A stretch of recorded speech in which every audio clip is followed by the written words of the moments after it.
لأجاريهم قلدت ظاهر ما فيهم فبدوت شخصا آخر كي أتفاخر. بسم الله الرحمن الرحيم. നിങ്ങൾ പ്രശംസിച്ചോളെന്ന് പറഞ്ഞു ഒഴിഞ്ഞതല്ല, ആ ദൗത്യം ആദ്യം ഏറ്റെടുത്ത അള്ളയാണ്. ഇന്നല്ലാഹ വമലായികതഹു യുസല്ലൂന അലൻ നബി യാ അയ്യുഹല്ലദീന ആമനൂ സ്വല്ലൂ അലൈഹി വസല്ലിമൂ തസ്ലീമാ സ്വല്ലല്ലാഹു അലൈക യാ റസൂലല്ലാഹ്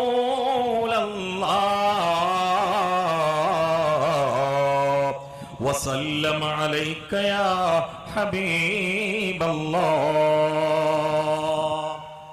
ഖുർആനിന് ഖുർആൻ എന്ന് പേരിട്ടുകൊണ്ട് പടച്ചവൻ ഇഖ്റ എന്ന് പറഞ്ഞുകൊണ്ട് ഒഴിയുകയാണ്. അള്ളാഹു ഖിറാത്തിൽ പങ്കെടുക്കുന്നില്ല. അള്ളാഹുവിന്റെ റസൂലിന് മുഹമ്മദ് എന്ന് പേരിട്ടുകൊണ്ട് അള്ള മാറി നിൽക്കുകയല്ല. ആ മദ്ഹ് ആദ്യമായി ഏറ്റെടുക്കുന്നത് ഖാലിഖായ റബ്ബാണ്. ഇന്നല്ലാഹ, പിന്നെ അവന്റെ മലക്കുകളാണ്.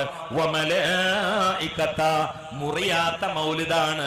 യുസല്ലൂന അലൻ നബിയേ, നമ്മളെ മൗലിദ് മുറിയും, മലക്കുകളെ മൗലിദ് മുറിയില്ല. കാരണം യുസല്ലൂന എന്ന് പറഞ്ഞു മുലാരിയാ മുറിഞ്ഞ യുസല്ലൂന എന്നുള്ള ഗ്രാമറിൽ ശരിയാവില്ല. നമ്മൾ രണ്ട് ഹദീസ് നിർത്തും. അവർക്ക് പണി മൗലിദ് തന്നെയാണ്. ആർക്ക്? മലക്കുകൾക്കൊക്കെ പണി മൗലിദ് തന്നെയാണ്. അത് അള്ളാഹ് ഏൽപ്പിച്ചതുമാണ്. ഇതിന് അങ്ങനെ ഒരർത്ഥം, സ്വലാത്തിന് മദ്ഹ് സനാ എന്നൊരർത്ഥം ഇമാം ബുഖാരിയാണ് റിപ്പോർട്ട് ചെയ്തത്, വേറെ ആരുമല്ല. വലിച്ചെറിയാൻ പറ്റുമോ? ഇമാം ബുഖാരി തങ്ങൾ റിപ്പോർട്ട് ചെയ്തതാ, എടുക്കണ്ടേ? അങ്ങനെ ഒരർത്ഥം ഇല്ല എന്നുണ്ടെങ്കിൽ ഈ രാത്രി ഞാൻ വേളാണ്ട് നിർത്തും.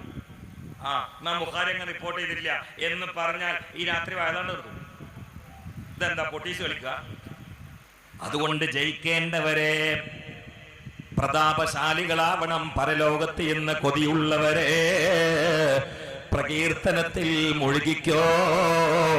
മുഹമ്മദുൻ സയ്യിദുൽ കൗനൈനി വത്തഖലൈനി വൽ ഫരീഖൈനി മിൻ ഉർബിൻ വമിൻ നജമി മൗലായ.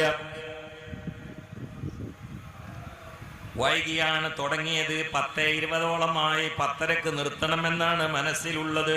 ദീർഘമായി പറയില്ല, ബേജാറ് വേണ്ട, നന്നായി ചൊല്ലിക്കോളൂ. എന്തിനാണ് ഏറെ പറയുന്നത്? പറഞ്ഞാലും പറഞ്ഞാലും തീരാത്ത അറ്റമില്ലാത്ത സമുദ്രമല്ലയോ. ബാലഗൽ മുദ്ദഖു ഫീ യൗസാഫിഹി ഫമാ ബാലിഗും മിശറമാഉ തിബിമാ ഫിൽ ബാലിബാൽ. ലാ ഇലാഹ ഇല്ലല്ലാഹു ലാ ഇലാഹ ഇല്ലല്ലാഹു ലാ ഇലാഹ ഇല്ലല്ലാഹു മുഹമ്മദുർ റസൂലുള്ളാഹ്. ഇതാർക്കാ അറിയാത്ത? ഒരിക്കല് അള്ളാഹുവിന്റെ റസൂൽ ചെറിയ കുഞ്ഞനാവുമ്പോ പെട്ടെന്ന് കാണാതായി. അതാണ് വജദക ലാലം ഫാദാ എന്ന് പറഞ്ഞത്. അല്ല, നേരത്തെ പേച്ചിട്ടായിരുന്നു, പിന്നെ ഇതായിട്ട് കിട്ടിയെന്നല്ല ഇതിന്റെ വായന. ലാല് എന്ന് പറഞ്ഞാൽ പേച്ചോൻ എന്നുള്ള അർത്ഥം മാത്രമല്ല. അല്ല ഹിക്മത്ത് ലാലത്തുൽ മുബീൻ ഹദീസ് ഉണ്ട്, അതിനർത്ഥം ഇൽമു പേച്ചതാണെന്ന. എന്താ സുഖം അർത്ഥം വെക്കാൻ? യുക്തിവാദികൾ കളിക്കല്ലേ, നിങ്ങൾ ഖുർആൻ തന്നെ ഉണ്ട് എന്നാ പറയുന്നത്. അള്ളാഹു കാത്ത് രക്ഷിക്കട്ടെ.